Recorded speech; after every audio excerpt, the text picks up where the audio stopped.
Bonjour et bienvenue dans ce nouvel épisode du podcast du Lapin d'Alice 2.0.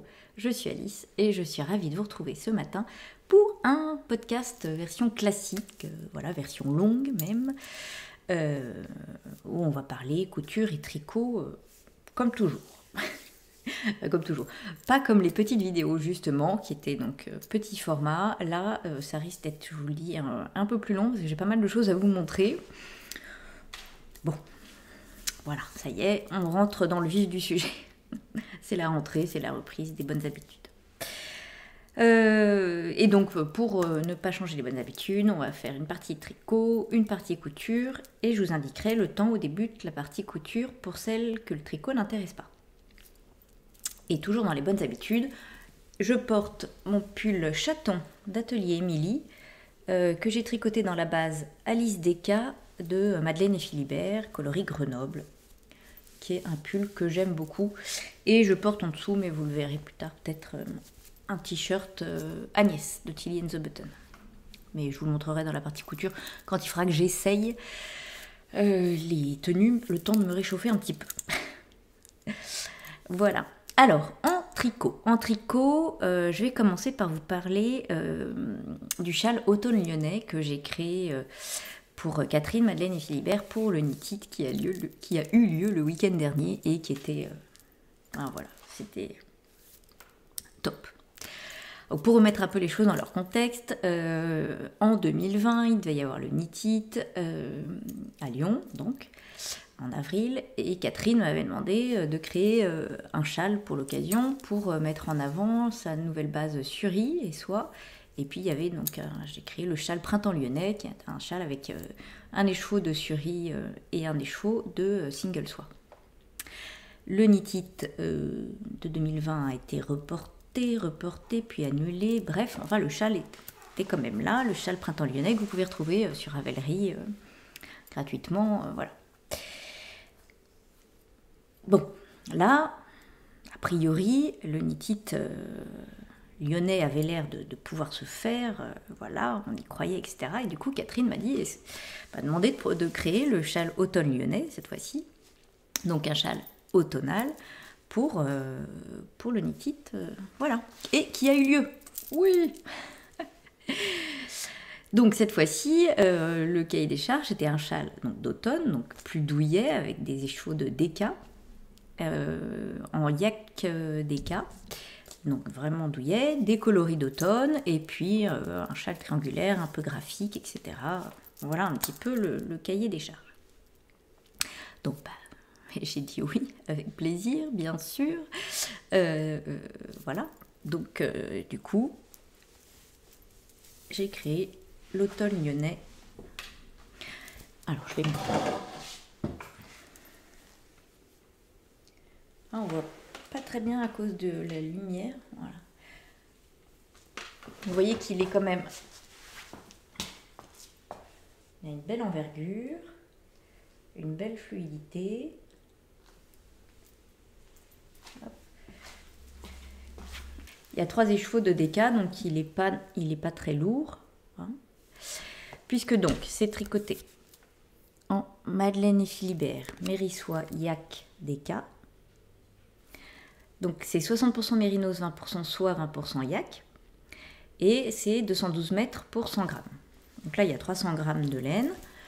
Donc c'est pas un très très gros châle en termes de poids. Hein, 300 grammes, ça va.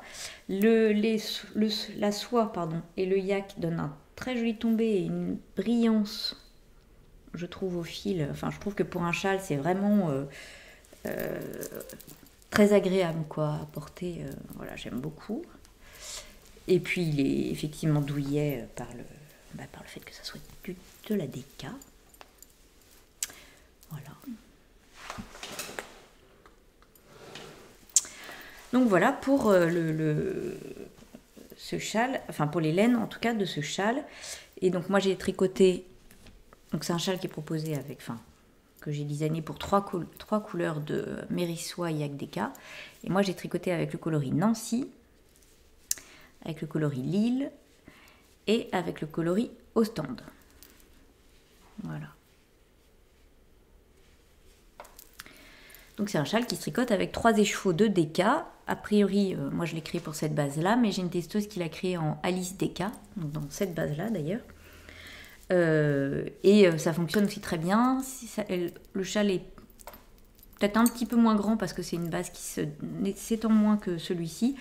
Et puis elle a choisi des couleurs moins tranchées, donc c'est assez sympa. Ça fait un résultat plus fondu peut-être pour...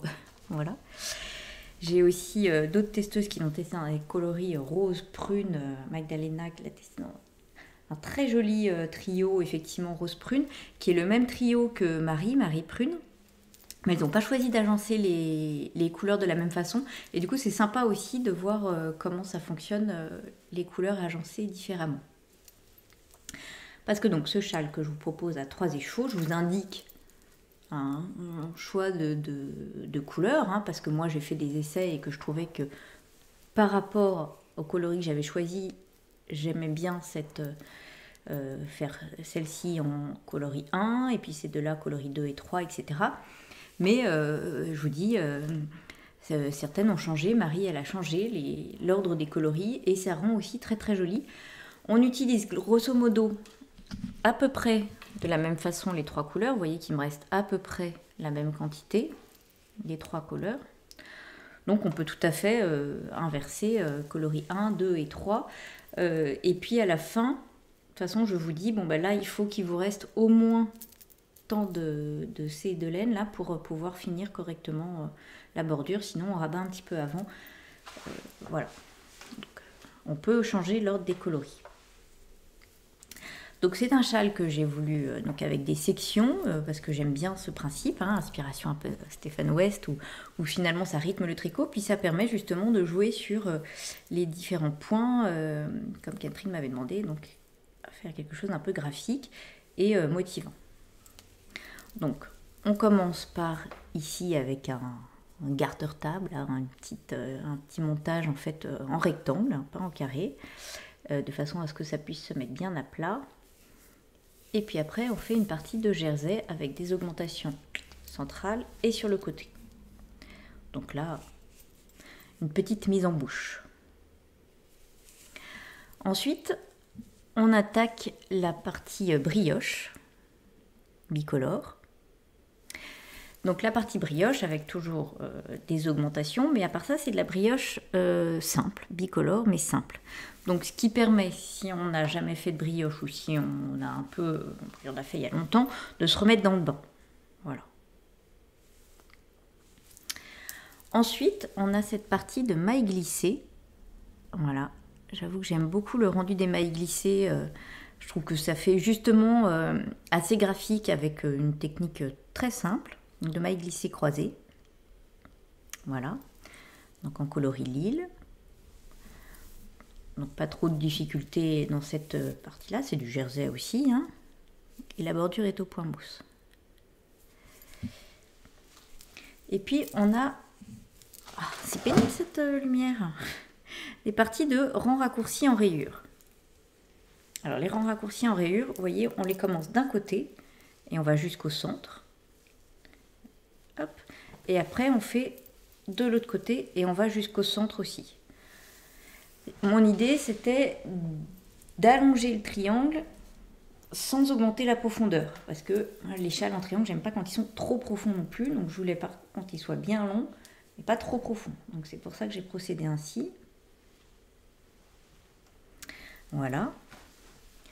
Ensuite, on retrouve une partie en brioche avec l'idée, la reprise un peu des lignes qu'on avait ici, hein, dans la partie maille glissée. Donc on fait aussi des lignes, donc ça on le fait par un jeu d'augmentation-diminution, donc ça rajoute un petit peu une difficulté dans la brioche, mais c'est juste des augmentations et des diminutions, donc ça reste faisable.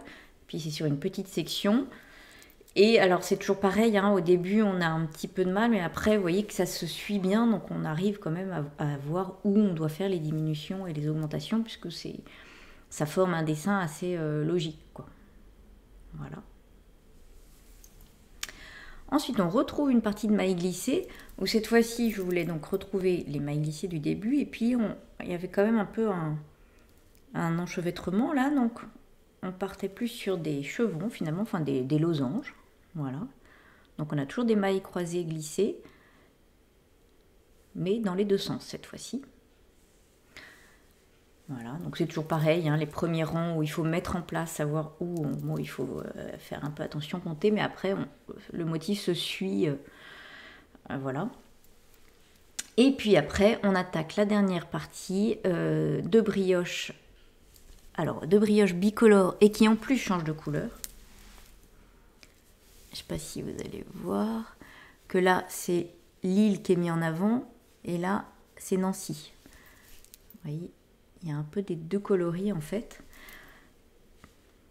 Donc on joue à la fois sur des augmentations, diminutions, sur des mailles en vert en brioche, des mailles en droit en brioche. Cette partie-là demande plus de concentration, il y a plus de mailles. Voilà. Mais je trouvais ça sympa, j'aimais bien ce côté parce que ce côté brioche bicolore c'est rigolo, on met une partie en avant.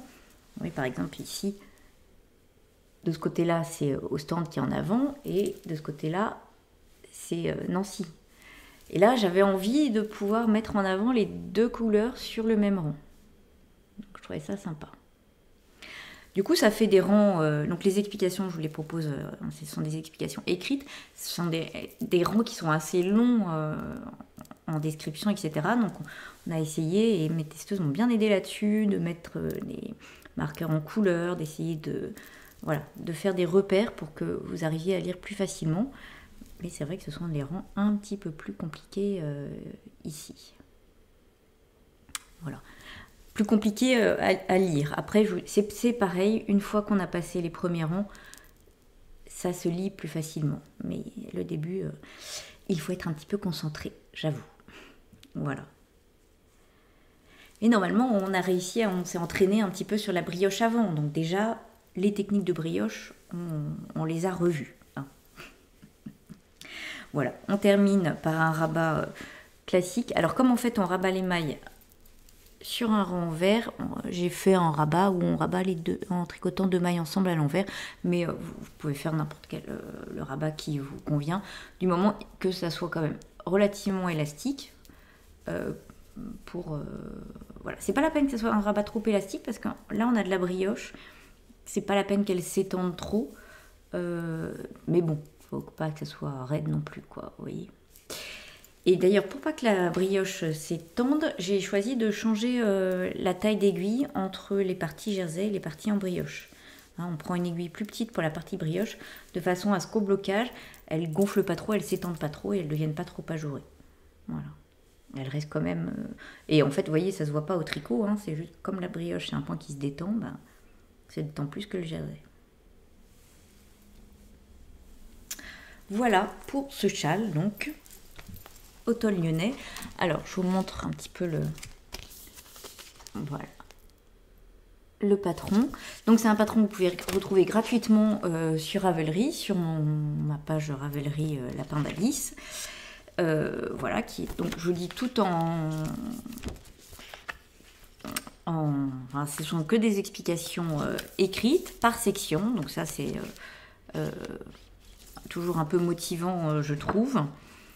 Je vous ai mis les techniques, je vous ai mis les descriptions des abréviations, etc. Et puis, je sais que pas mal, alors si on a besoin de se remémorer un peu des techniques de brioche, etc., ben vous avez plein de tutos sur YouTube, notamment ceux de Magdalena Triple de Mag qui en a fait pour, justement, qui en avait fait pour la brioche. Donc, je vous invite à aller regarder ces tutos. Elle les fait très très bien, donc je me suis dit qu'il y avait ce qu'il fallait sur YouTube en termes de tuto. Voilà. Donc il y a, je vous disais, un peu de rang raccourci, un peu de brioche comme et de mailles croisées glissées. On tricote le jersey avec des aiguilles 5 cm et la brioche avec des aiguilles 4 cm. Si vous choisissez de ne pas changer de taille d'aiguille, d'abord la brioche va plus se détendre et vous allez utiliser plus de fil pour la brioche, forcément, puisque vous utilisez des aiguilles plus grosses. Donc vous risquez de manquer de laine après. Voilà. Après, on peut très bien décider que du coup on s'arrête là, etc. Mais effectivement, il faut changer d'aiguille pour utiliser moins de laine et que ça se détende moins. Voilà. Et puis, ben c'est tout ce que j'ai à vous dire sur ce châle qui... Enfin, j'ai eu plein de gentils mots, ça m'a vraiment trop touchée. Et voilà, j'espère que vous aurez plaisir à le tricoter et à le porter surtout. Autant que moi j'ai eu plaisir à l'imaginer avec ces jolies laines de Catherine. Et puis c'est toujours un exercice quand même sympa de jouer avec les mailles pour créer quelque chose. Je trouve ça chouette. Voilà, donc écoutez, en tout cas merci pour l'instant pour l'accueil que vous avez réservé donc à ce châle automne lyonnais pour lequel il faut donc 3 écheveaux de Deka. Alors la Mérissoyac Deka de Catherine, Madeleine et Philibert, qu'on peut aussi faire en Alice Deka ou n'importe quelle autre laine Deka. Voilà. Bon, j'ai beaucoup parlé sur ce châle. Voilà. Alors le deuxième projet tricot que j'ai à vous montrer, c'est le Lady Pénélope de Magdalena Triple L de Mac. Alors je sais pas si j'ai imprimé la première page. Et dans mon sac tricot, Lady Pénélope de Triple L de Mac. Donc c'est un gilet qu'elle a présenté, j'avais craqué dessus sur le modèle, vraiment très très joli avec une super dentelle sur les manches, enfin j'aimais beaucoup, donc j'ai sauté sur le test et je venais d'acheter, enfin je ne venais pas d'acheter mais je venais de la récupérer, la Eden Cottage Yarn coloris Larkspur, ouais. Bon, c'était de la Titus 4Ply coloris Larkspur. Dans un très très joli coloris, enfin c'est ce coloris là, un peu, ouais, vous avez pas mal la couleur, c'est un bleu ciel, mais vous voyez que c'est pas du tout le même que Grenoble, il a un peu de lilas dedans, hein. Il a quelque chose un petit peu, ouais, un peu lavande, ouais, un peu lavande. Enfin, voilà. J'avais flashé sur ce coloris, je venais de le recevoir, et je me suis dit, bah bingo. En plus, c'est quand même rare que j'utilise directement la laine. Souvent, je cogite pendant des mois. Voilà. Et là, je me suis dit, non, mais il va être trop beau le Lady Pénélope là-dedans. Go, j'y vais. Et du coup, j'ai pas cogité. Pas autant que j'aurais dû.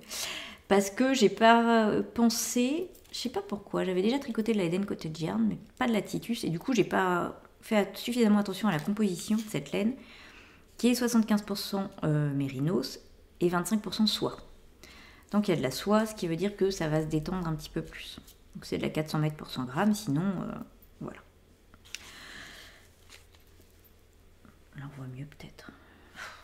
Je suis fan de la couleur. Bref. Donc j'ai fait mon gilet, je me disais quand même en le faisant, bon, il a l'air large, l'encolure a l'air très très large. Bon, enfin... Voilà, j'y suis allée, je me suis dit je ferai attention au blocage. J'ai fait attention au blocage. Mais malgré tout, il s'est beaucoup détendu. Et l'encolure, c'était pas possible, quoi. L'encolure, elle tombait, enfin vraiment là, quoi. C'était la cata. Bon. Et le problème, c'est que... il était... Enfin, c'était 3 jours avant la sortie du gilet, quoi. Hein. Je pense que j'aurais pas eu cette deadline, je l'aurais détricoté. Et je l'aurais recommencé avec des aiguilles plus petites, voire une autre laine, ou voire... enfin voilà, j'aurais recommencé avec des aiguilles plus petites, je pense. Je pense que c'était quand même la solution. Mais bon, là, voilà. Et puis j'étais... je sais pas, j'étais dans l'effervescence du départ pour le knit-it. Voilà, j'en sais rien. Encore une fois, j'ai pas assez cogité.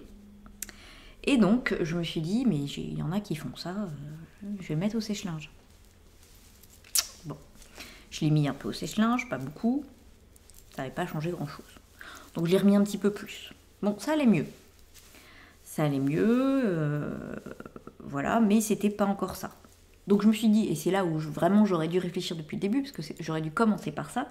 Je me suis dit, mais en fait, ce que je vais faire, c'est que je vais défaire la i-corde de l'encolure, et puis le refaire bien plus serré en relevant moins de mailles.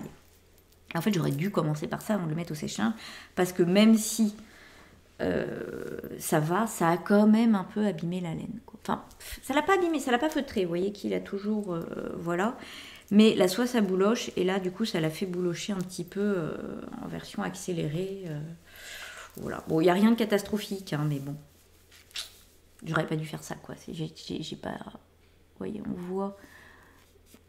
Comme s'il avait un peu déjà vieilli, alors qu'il est tout neuf. Enfin, je l'ai porté une fois, quoi. Hein, donc, bon, voilà. Vous voyez, on voit là, par exemple, là, on voit la bouloche, je sais pas si... Vous voyez. Donc, ça a accéléré le boulochage. Mais...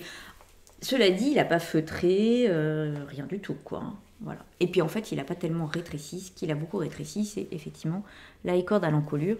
On voit, vous voyez, parce que ça forme des plis, que j'ai beaucoup rétréci l'encolure.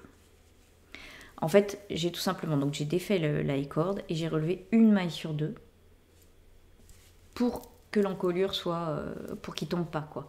Alors du coup, il a une encolure bien plus resserrée que le modèle de Magdalena. Et il a une autre forme que préconisée, puisque, comme je vous dis, il s'est beaucoup détendu, donc il est très ample. Ça fait presque une tunique, quoi. Surtout en bas, vous voyez, on voit qu'il est très ample. Il y a quand même une chose où on voit que la laine est un peu abîmée, c'est qu'on voit beaucoup moins les jolies côtes.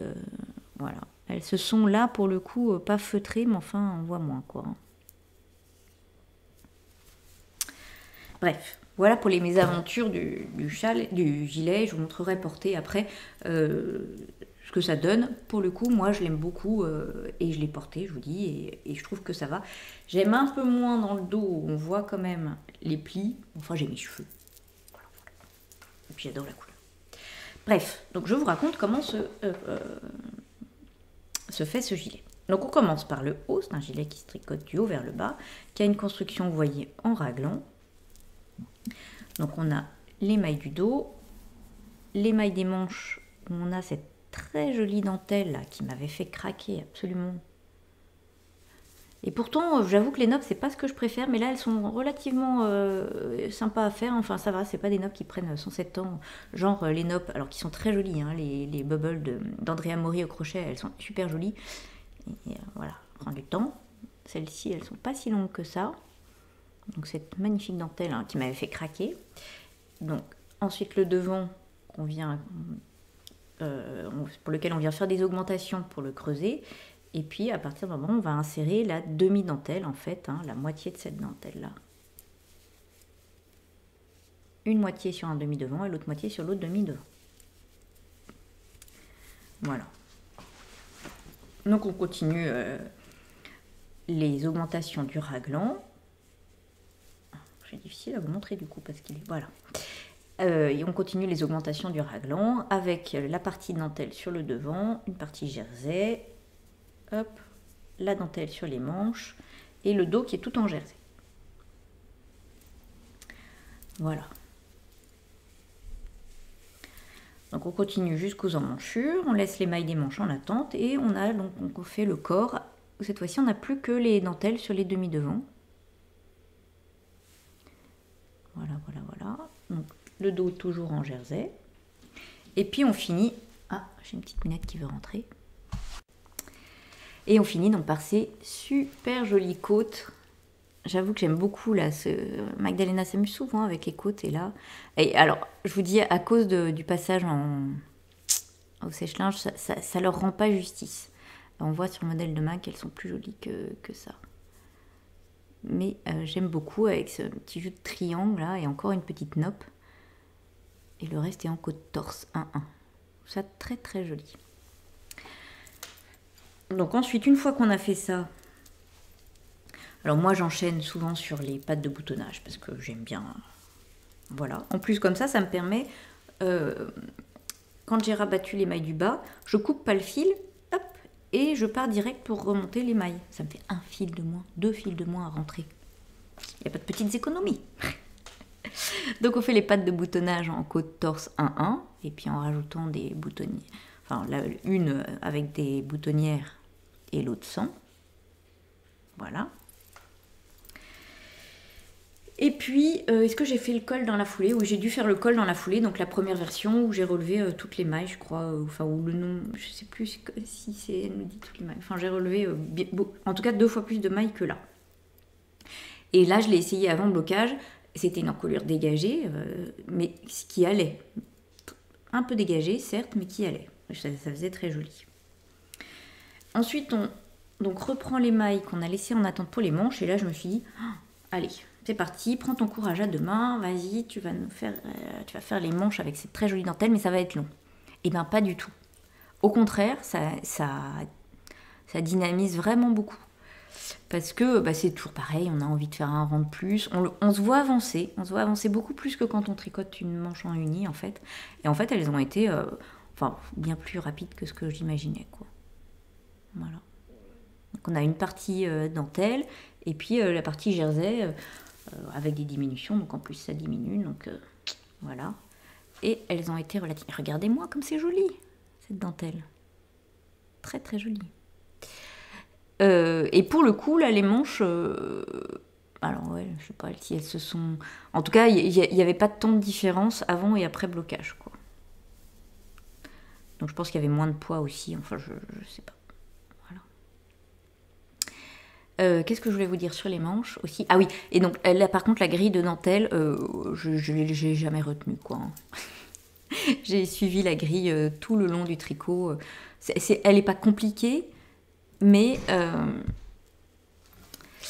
Donc oui, j'ai pas réussi à retenir la grille, mais c'est pas qu'elle soit compliquée, mais chaque rang est vraiment différent. Enfin, voilà, j'ai pas trop réussi à la retenir, mais c'est pas un souci.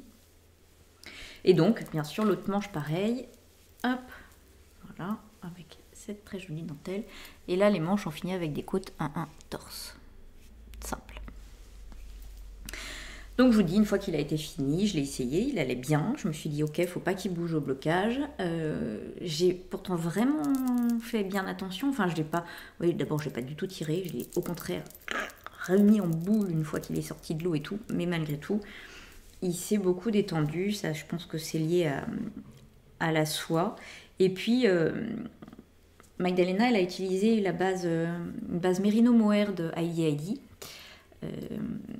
Et du coup, je pense que déjà, c'est une base qui s'étend moins et peut-être qui gonfle plus. Bref, avec l'échantillon qu'elle avait 23 mailles.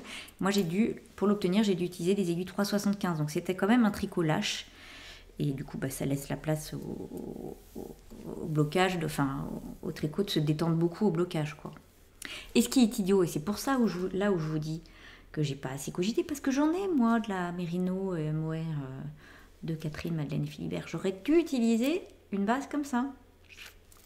Bref, j'ai pas assez réfléchi. J'adorais la couleur, j'adorais le gilet. Je me suis dit bingo. Et voilà. Après, je vous dis, je trouve qu'il est quand même... D'abord, il est portable. Je l'ai porté. Je l'aime beaucoup. J'aime beaucoup la couleur, etc.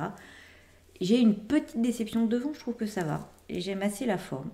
Voilà. Ce qui m'embête un peu, c'est que du coup, derrière, ça fait des plis, en effet. Parce qu'il y a beaucoup de matière et que j'ai resserré. Alors pour le coup, j'ai peut-être trop resserré cette fois-ci. Et en même temps, là, j'ai pas du tout envie de refaire. Hein. Voilà. Je trouve qu'il va quand même. Et puis, je vous dis, j'ai mes cheveux, donc on voit pas trop. Voilà. Alors, je vous l'essaye quand même pour que vous voyez ce que ça donne porté. Alors voilà, oui, j'ai oublié de vous préciser que j'ai dû faire la taille 96, 95, je sais plus.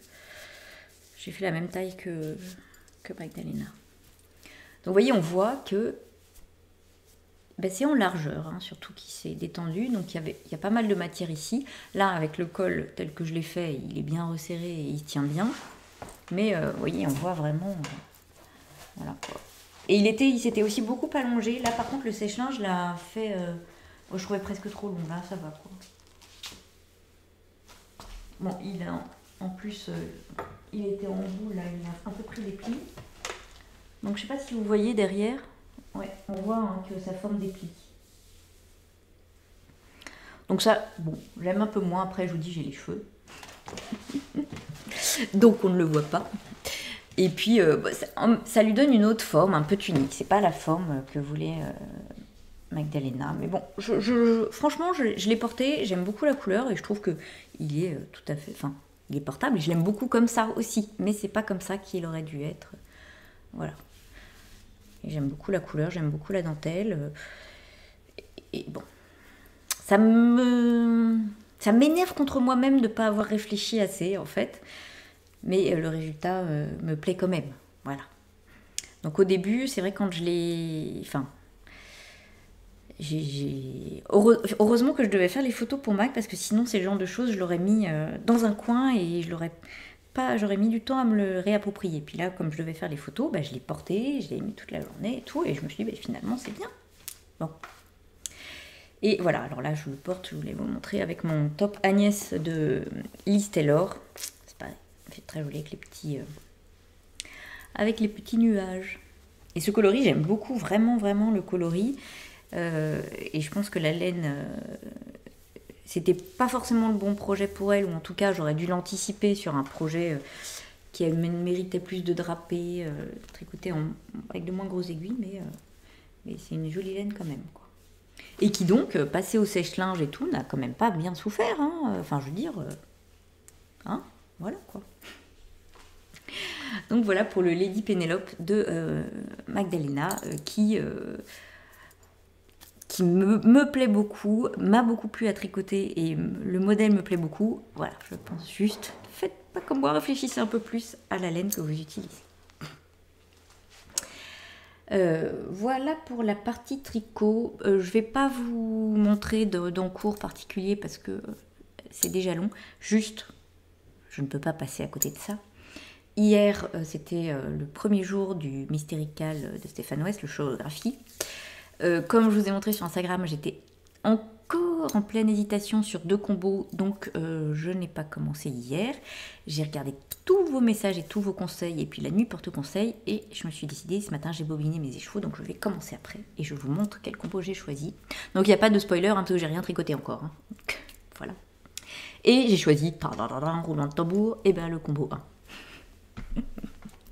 Je crois que c'était la majorité qui avait choisi le combo 1, et puis moi j'avoue qu'il me plaisait beaucoup, et en plus il a l'avantage d'avoir des laines aussi de mes amis et avec qui participent aussi au Mystérical, donc je trouve ça sympa. Voilà. Alors, si on commence par la couleur pop, on va dire, parce qu'en plus j'ai regardé juste un petit peu les explications, on commence par la couleur pop qui sera celle-ci, et qui est voilà, qui est de la Lily Neige que j'avais dans mon stock depuis très longtemps.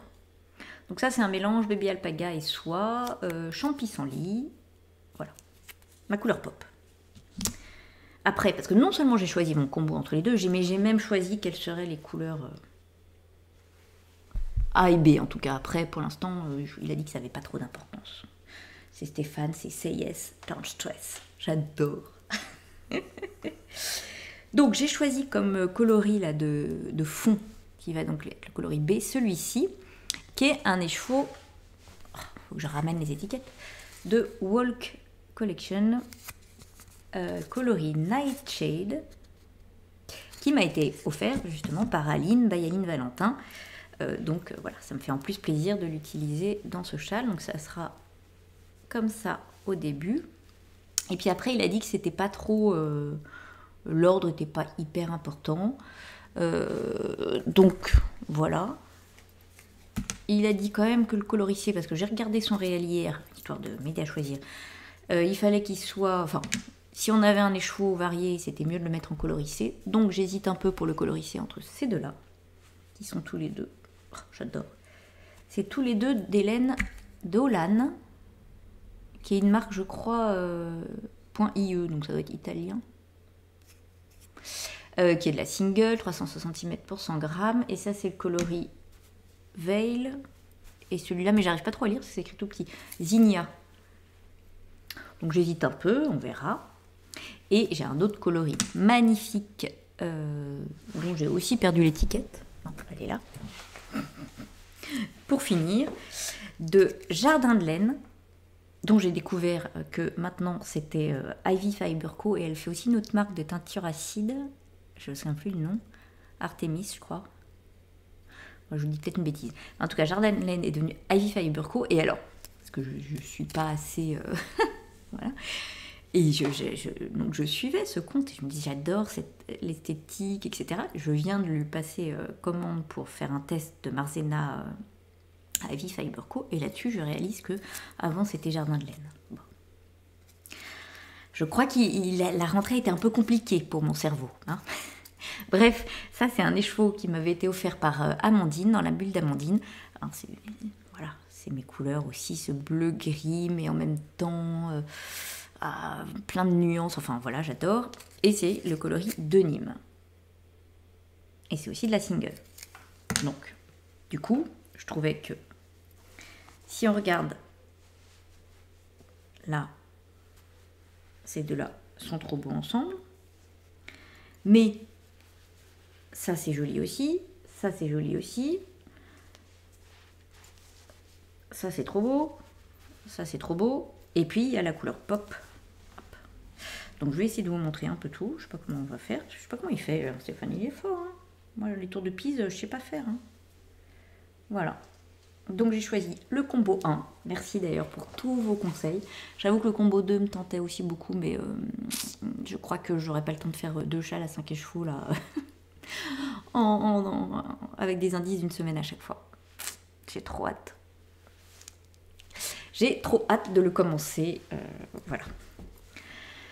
J'évite de regarder les spoilers, j'avoue que c'est difficile, parce que voilà, mais j'aime bien tricoter l'indice sans savoir où je vais, je trouve que ça fait partie du miracle, du mystère, et puis c'est yes dans le stress.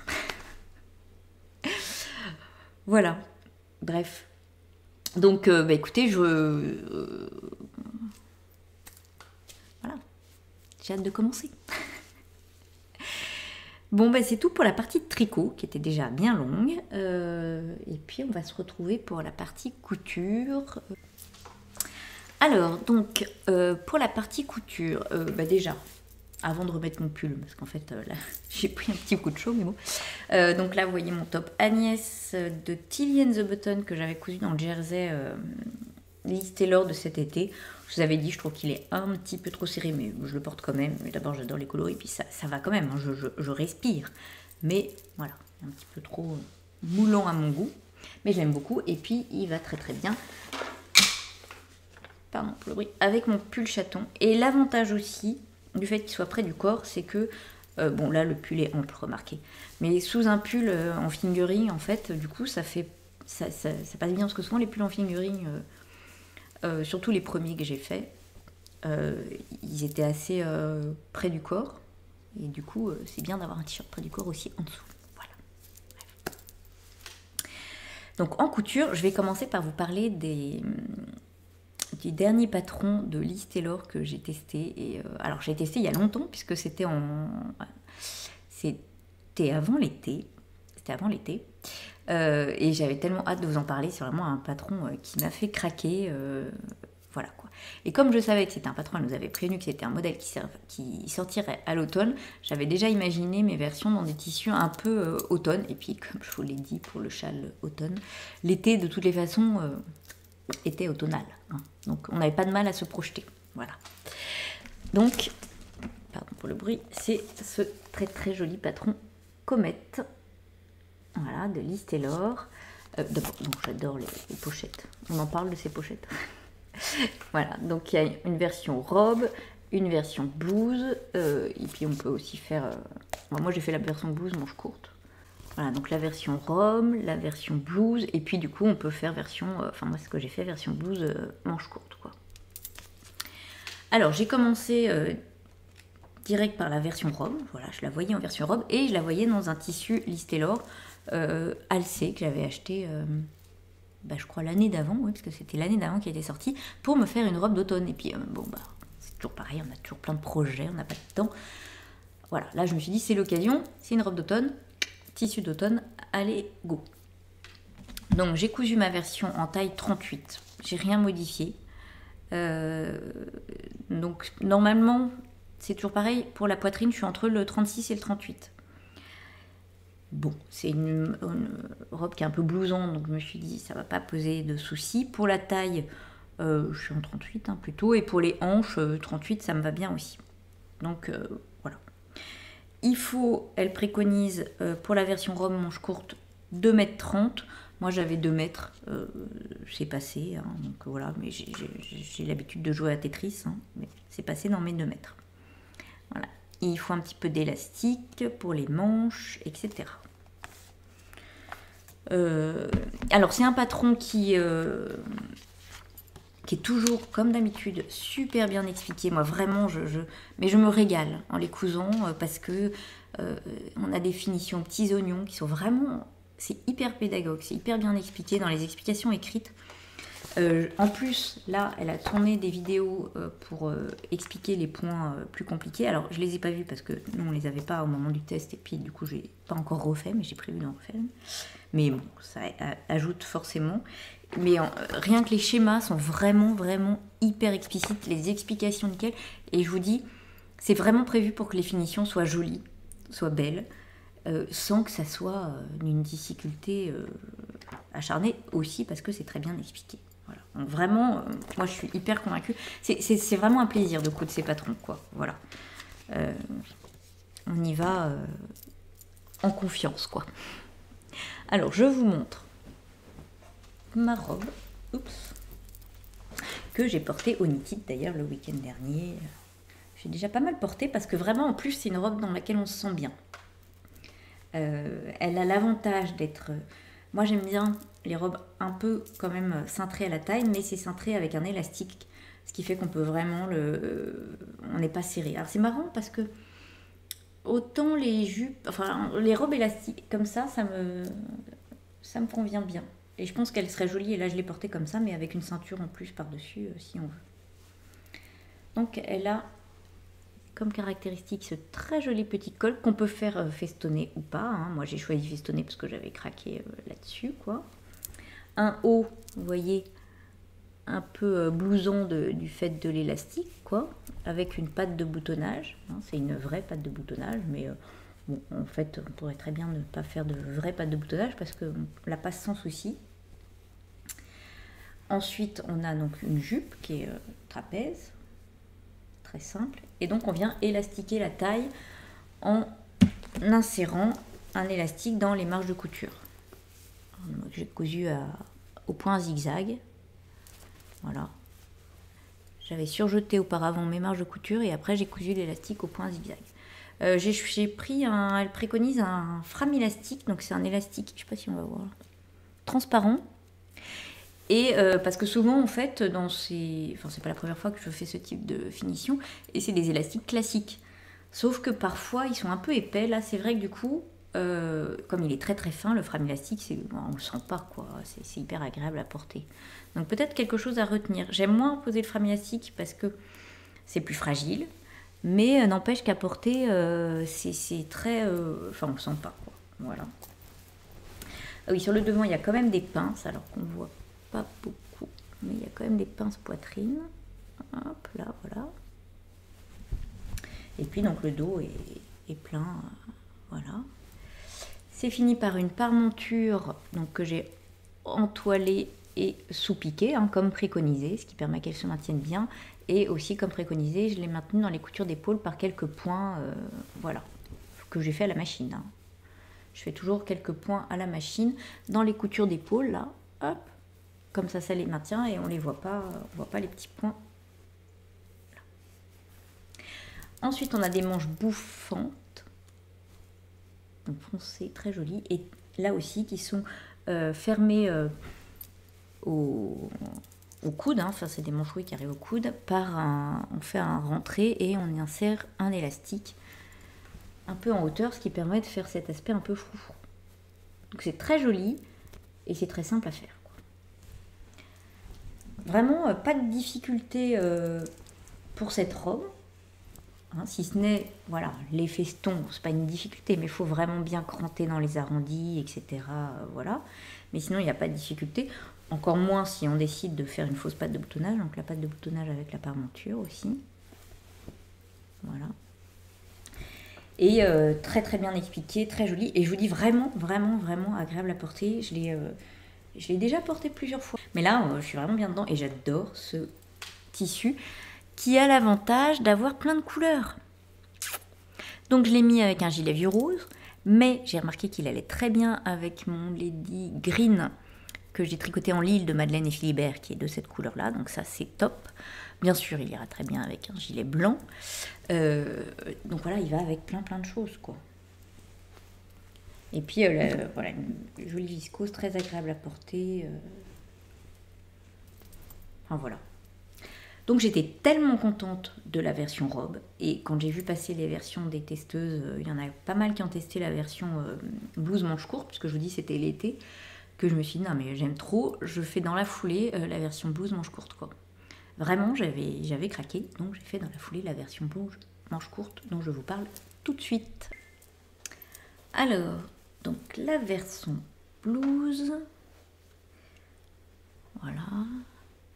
Donc elle, je l'ai réalisée dans un tissu cousette que j'avais acheté il y a quelques temps et qui attendait sagement son heure.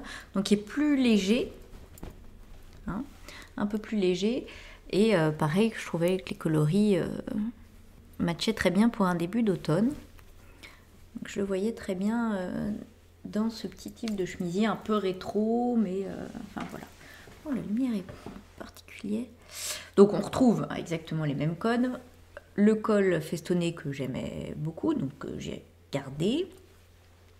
La patte de boutonnage, alors ici du coup bah, c'est une vraie, enfin là aussi, mais là pour le coup vu que c'est une blouse, je pense qu'il vaut mieux en faire une vraie, même si encore une fois elle s'enfile par la tête sans souci. Hein. On retrouve les mêmes manches, hein, avec.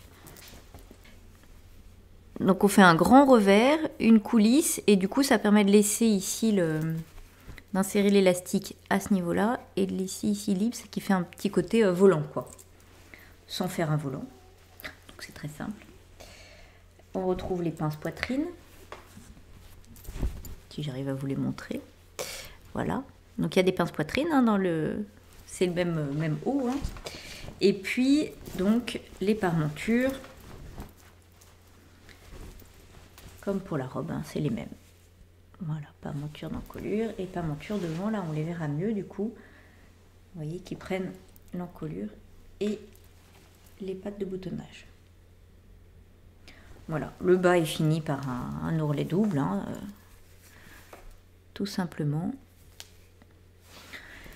Donc,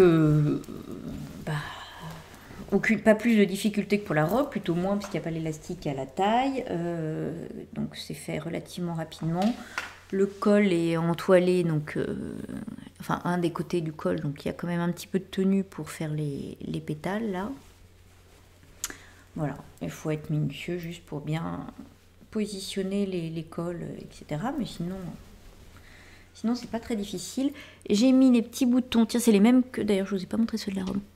Ce sont des petits boutons que j'avais achetés chez Liz Taylor aussi, avec des toutes petites paillettes très légères. Donc rose. Et sur la robe, j'avais mis les mêmes en version... comment on peut dire? Ah non, il n'y avait pas de paillettes tiens, sur cela, mais c'est des boutons Liz Taylor aussi.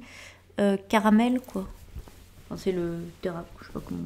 Ouais. Un peu rouille, quoi. Donc ils brillent un peu, mais ils sont tout simples. Voilà. Là, il y en avait 4. Et du coup, là, il y en a un petit peu plus. Il y en a 1, 2, 3, 4, 5, 6, 7. Voilà. Donc, j'ai réaliser les deux en taille 38. Et je trouve que la taille est très bien. Voilà, aucun souci. Les élastiques aux manches sont bien. L'élastique à la taille aussi. Et j'ai respecté, vu que c'était le test, la dimension qu'elle proposait. Et je trouve qu'il tombe très très bien. Donc voilà, vraiment un super modèle. Donc j'ai très envie de me faire la version comme ça, manche longue maintenant. J'hésite encore entre deux tissus, mais bon. Et j'avoue que je me referai peut-être une autre robe aussi. Elle est vraiment agréable à porter. Et je trouve qu'elle est à la fois féminine et élégante et très facile à porter, quoi. Donc je me referai peut-être aussi une robe. Mais déjà la version manche longue, parce que là, il commence à faire un petit peu plus frais. Donc on va pouvoir supporter les manches longues. Alors, je vous ai mis plein de photos et puis même une petite vidéo portée sur Instagram. Je vais quand même vous les essayer parce qu'on les voit un peu plus en mouvement. Alors, donc j'ai commencé par la blouse qui, comme vous voyez, a donc une encolure vraiment suffisamment dégagée pour la passer sans défaire les boutons. Donc en fait, on pourrait aussi faire une fausse patte de boutonnage ici si on veut. Mais enfin, c'est pas bien, voilà. Vous voyez, les manches sont... elles sont...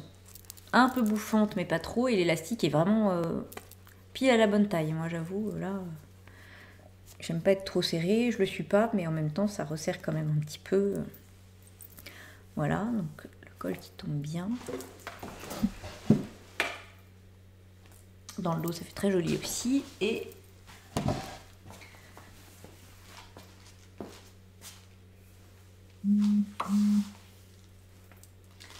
voilà, au niveau de la longueur, donc elle se porte aussi bien sortie que rentrée dans un pantalon ou dans une jupe. Je trouve le modèle très joli, très féminin. Voilà, j'aime beaucoup, beaucoup. Et je suis contente d'avoir utilisé ce joli tissu que je gardais précieusement. J'aime bien les tissus cousettes aussi, hein. Je trouve ils ont des motifs très sympas et en général c'est des tissus de plutôt bonne qualité. Pardon. Voilà, donc pour la version blouse, allez, je me motive pour essayer la version robe, j'ai un peu froid, mais c'est parti. Donc voilà la version robe, vous voyez que c'est le même col, les mêmes manches, hein, puisque j'ai choisi les mêmes manches. Sauf que, comme on a l'élastique à la taille, voilà, ça la cintre un peu plus. Et la jupe est... Voilà, moi je trouve que la longueur est vachement pratique pour tous les jours, il n'y a pas de question à se poser. Je trouve ça assez essayant l'élastique à la taille, tout en n'étant pas du tout serré. Enfin, je suis vraiment pas serrée. C'est un tout petit peu au-dessus, je dirais, c'est un... Ouais, je dirais un doigt au-dessus de ma taille, hein. Voilà. Et donc, ça tourne. Voilà, je la trouve vraiment très très jolie. Donc, j'ai vraiment envie de me la refaire aussi. Alors, je sais pas si la blouse, je vais la faire manche longue. Est-ce que la robe, je la fais manche longue? Oh, quelle question. Bref, vraiment un super joli patron. Je suis ravie de l'avoir testé. Je vous dis vraiment, c'est à chaque fois un régal, quoi. Ça tombe, les explications, voilà, moi j'aime bien ce type de choses. Donc voilà pour les dernières réalisations là, du nouveau patron de Liz Taylor. Alors sinon, j'ai la box couture de Munasyu de juillet, que du coup j'ai pas cousu en juillet puisque je l'ai reçu, je sais plus, je crois que j'aurais peut-être eu le temps de la coudre en un jour, mais j'hésitais. Donc la box couture de juillet, MS Carmen de Munasyu, que j'ai reçu en juillet et que j'ai pas cousu tout de suite parce que j'avais un doute. Alors j'aime beaucoup beaucoup le tissu. Voilà, j'avais vraiment flashé sur le tissu. J'adore l'esprit jupe longue, machin, etc. J'aime beaucoup. Mais elle est élastiquée à la taille. Et les jupes élastiquées à la taille, parfois je me dis zut, c'est pas ce qui me va le mieux, etc. Donc j'avais un doute, j'ai fait chauffer les méninges, tout ça pour au final coudre cette jupe. Voilà. Donc je me dis au final c'est idiot, je l'aime beaucoup, je trouve qu'elle est sympa et puis je tente le coup. Et si vraiment, voilà, je mettrais une ceinture en plus, une ceinture du commerce par-dessus, voilà, à la taille, quoi. Donc j'ai cousu la jupe, mais au mois de septembre. C'est pas grave, hein, parce qu'il a fait beau au début, donc j'ai pu la mettre quand même. Donc c'est un modèle vraiment tout simple en fait, hein, parce que c'est des rectangles foncés. Là c'est juste une bande qui est arrondie, donc il n'y a pas de fronce ici. Et puis on met un élastique à la taille. Et en fait ce qui est sympa aussi, c'est qu'elle est fendue là devant. Donc ce qui lui donne un petit twist assez joli. Alors je vous montre. Hop. Il faut retrouver le devant du dos. Hein. Voilà la jupe. Donc vous voyez avec la fente là, comme je vous disais. Donc c'est vraiment une jupe esprit bohème, toute simple, c'est-à-dire un rectangle. Enfin en fait il y en a deux devant puisque c'est ouvert. Hein. Voilà. Donc le dos en revanche est en une pièce. Et en bas, on a un volant qui n'est pas froncé, hein, qui est arrondi. Et donc, on vient coudre au bas de la jupe qui donne ce petit côté... voilà. Vous voyez que le tissu est très... il pourrait être transparent, mais bon, comme il y a plein de fronces et du volume, en fait, il ne l'est pas. Il est très fluide, très léger, tout doux. Donc ça, c'est vachement agréable. Justement, quand je l'ai porté, c'était les beaux jours du mois de septembre, donc c'est vraiment super agréable à porter, quoi. Et donc en haut, on a cette grande coulisse à la taille dans laquelle on insère l'élastique. L'élastique était fourni qui doit être un élastique de 5 cm. Voilà. Et donc ce que je vous disais, c'est que le devant est en 2 parties. Hein, on fait un ourlet, un double rentrée, quoi, au bout de chaque côté. Et donc ça fait une jupe fendue. Qui est fendue jusqu'en haut, hein, comme vous voyez. Mais elle se croise quand même un petit peu. Ce qui fait que, honnêtement, Mouna propose de maintenir un peu par quelques points en cas où, mais moi je l'ai portée et elle ne s'ouvre pas du tout. Enfin, il n'y a aucun danger d'être indécent. Hein, voilà. Vous voyez, là, la fente, on la voit à peine. On la devine quand on marche, un peu. Mais enfin, elle ne s'ouvre pas du tout suffisamment pour dévoiler quoi que ce soit. Donc, il n'y a pas de souci. Voilà, donc c'était vraiment un modèle hyper simple et hyper rapide à coudre, que je trouve très sympa, très léger, agréable.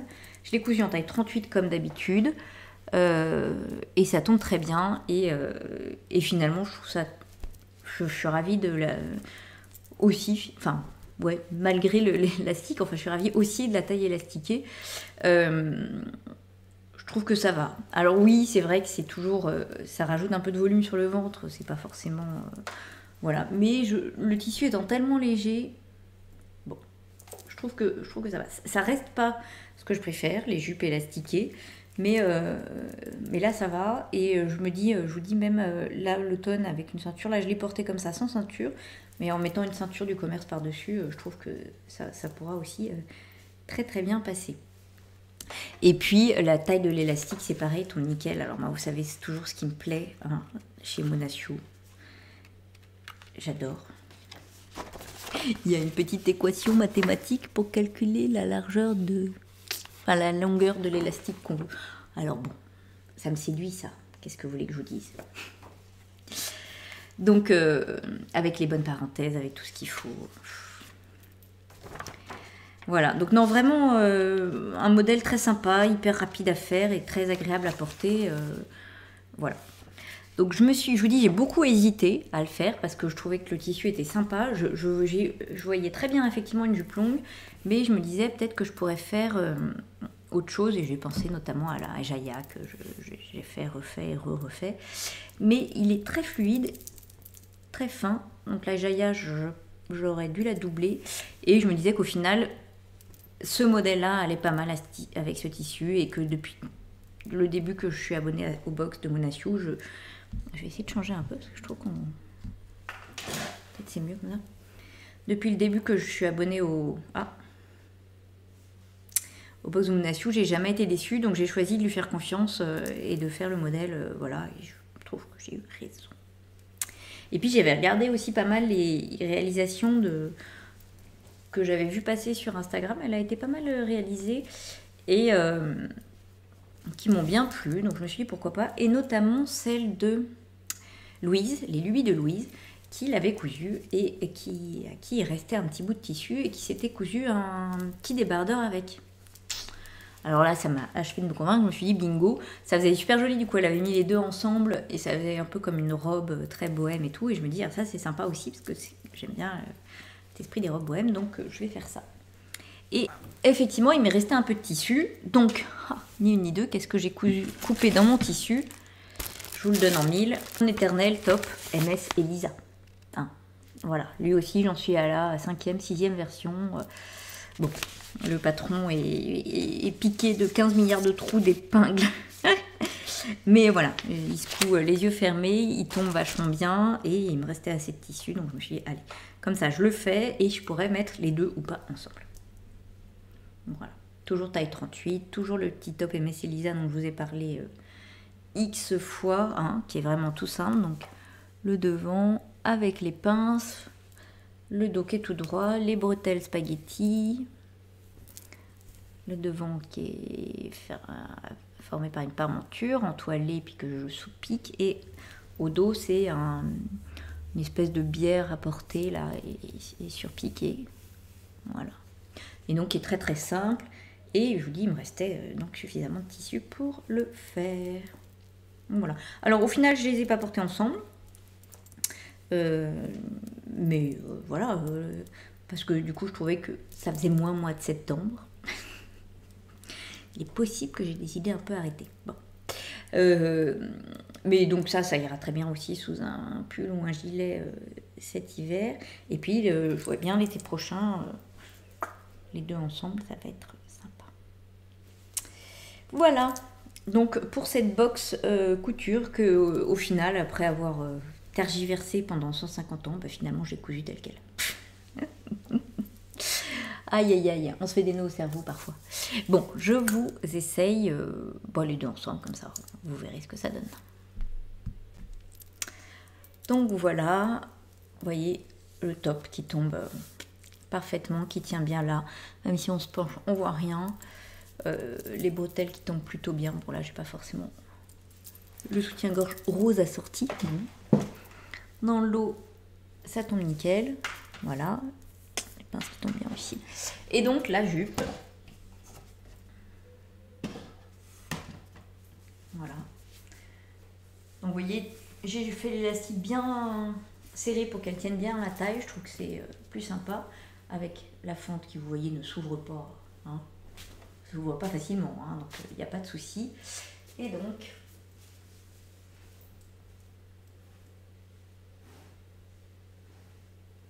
voilà la jupe. Donc vraiment le tissu très léger, très aérien. Je trouve que les deux ensemble, bah, ça fait sympa. Ça fait robe. Et puis la jupe toute seule est très sympa aussi. Je l'ai portée avec un t-shirt vieux rose et j'aime beaucoup. C'est vraiment très très très très léger, très agréable à porter. Et voilà, donc finalement, vous voyez, il n'y a que les imbéciles qui ne changent pas d'avis. Mais ça peut être bien aussi une jupe élastiquée. Voilà, là j'aime bien notamment parce que il est, vous voyez, il est très large élastique. Et puis il est bien serré. Enfin, c'est pas que j'aime serré sans me comprimer, parce qu'au moins il est bien tenu.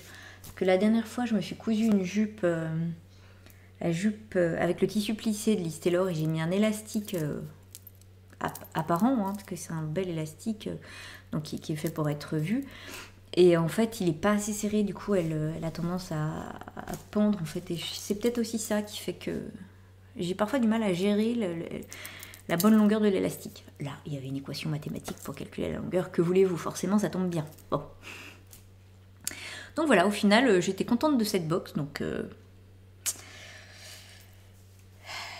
ben voilà. Hein. Et puis, je me dis là, même au mois d'octobre, avec des bottes, ça peut être sympa. Après, peut-être pas en plein hiver, parce que le tissu est quand même vraiment fluide et léger. Mais voilà. Alors, j'ai une dernière chose à vous montrer que... c'est pareil, vous avez déjà vu parce que je l'ai mis dimanche, enfin vous avez déjà vu, ceux qui étaient au Knit-It, je l'ai mis dimanche au Knit-It, voilà, j'adore. Mais c'est encore, je vous disais, la fameuse jupe Jaya de PM Pattern que j'ai cousue une énième fois. Voilà. J'avais...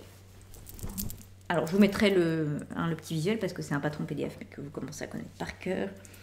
Donc la jupe Jaya, c'est cette jupe qui est caractérisée par l'empiècement en pointe devant, qu'on peut faire plus arrondi, ça c'est la version pointe.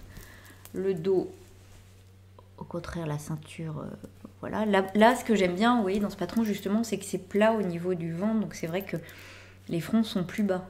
Moi, je trouve ça quand même plus saillant, mais bon, en même temps, finalement, là, ça va aussi. Bon. Donc, vous voyez, après, effectivement, on a des petites fronces qui sont plus centrées au milieu de la jupe. Là aussi, une fermeture éclair invisible. Voilà. Donc la ceinture. Hop. Et la jupe Jaya, bah, elle est proposée en version... Est-ce qu'on peut... Elle est proposée en version doublée. En tout cas, moi, je l'ai doublée. Je ne sais plus ce que j'ai tellement fait. Là, je l'ai doublée parce que le tissu que j'avais acheté chez Pauline, la mercerie La Rochelle, et pour lequel j'avais eu un vrai coup de cœur. Je le trouve, mais magnifique. Et je le trouvais un poil transparent. Et puis je me suis dit, en plus, là, pour maintenant, c'est pas mal si la jupe est doublée. Donc je l'ai doublée avec un voile de coton, hein, noir, que j'ai acheté chez Rascol. De plus en plus, j'aime bien doubler mes jupes avec des voiles de coton. Plus que de la viscose. Alors quand Quand il faut vraiment que ce soit très fluide, voilà. Mais là, je trouve que ça lui allait bien. Et c'est comme ça c'est pas électrostatique avec les collants. Enfin, voilà, j'aime bien. Donc là, j'ai entièrement doublé. Alors, pour doubler la jupe Jaya, je crois que je vous avais déjà expliqué. Mais moi, j'enlève les fronces. Vous voyez, la doublure n'est pas froncée. Donc, en fait, je relève, j'ôte au milieu, je plie le patron de façon à ce qu'il n'y ait pas le surplus qui est nécessaire pour former les fronces, que ce soit devant ou dans le dos. Vous voyez, c'est pas froncé, les doublures ne sont pas froncées de façon à pas rajouter du volume là où il n'y en a pas besoin. Et donc je la fais toujours un peu plus courte que la jupe, histoire que ça dépasse pas. Et vous voyez que je ne m'embête pas, là j'ai fait un surjet. Oups. Voilà. Et non, mais j'adore ce tissu, je trouve que c'est pareil, il est très très doux, vraiment un magnifique tissu de chez Pauline, et il est plein de couleurs, quoi. Il est plein de couleurs, donc on peut mettre plein de gilets. Là, je l'avais mis dimanche avec mon gilet coquille en coloris Séville de Madeleine et Philibert qui allait super bien avec. Là, c'est le bleu de mon Lady Pénélope, donc ça va être nickel. Et j'avais hésité à le mettre avec un petit... c'est le coloris Florence de Madeleine et Philibert aussi, là, mon Lady Hercule. Ça allait vachement bien aussi. Je crois que le seul que je n'ai pas, c'est ce vert-là. Non, je dirais pas qu'il me faut un gilet vert. Je ne le dirais pas. Voilà, non mais vraiment, je trouve ce tissu magnifique, un peu un tableau impressionniste. J'aime beaucoup. Et donc, une nouvelle jupe Jaya. Je trouve qu'en plus, pour là comme ça, le temps, et quand il fait surtout frais le matin et l'après-midi, il fait chaud, c'est pas mal parce qu'on a les jambes couvertes, donc on n'a pas trop froid, mais en même temps, on n'a pas trop chaud non plus parce que, moi, je lui mets sans collant pour l'instant, et du coup, c'est pas mal. Enfin, je trouve que c'est vraiment une bonne alternative pour des temps comme ça. Moi, j'aime bien. D'où mon besoin urgent d'en coudre une. Voilà. Il est tellement beau ce tissu. Bon, je vais arrêter de... Voilà, j'ai craqué sur ce tissu. Et donc la jupe Jaya, c'est vraiment une incontournable. Voilà, moi, je vous la conseille. C'est toujours une taille 38 que je fais et qui, je trouve, va parfaitement, quoi. Voilà, tombe pile comme il faut, sans aucune modification. D'ailleurs, je vous l'essaye. Bon, alors ça va pas être top avec mon t-shirt, mais j'avais que ça. C'était ce que j'avais. Bon, bref. Bon, ce qui compte, c'est de voir comment il tombe. Donc vous voyez que là, le fait que ça soit plat... Enfin voilà, moi je trouve que c'est assez yon sur le ventre, ça évite de rajouter du volume. Ça le rajoute plus bas, quoi. Et en même temps, on est hyper à l'aise. Le tissu, là, il est tellement léger, là aussi. Et puis...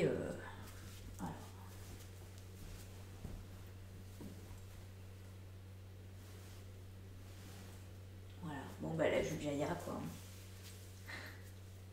C'est vraiment un très très joli patron que j'ai fait. Alors là, c'est la version la plus longue.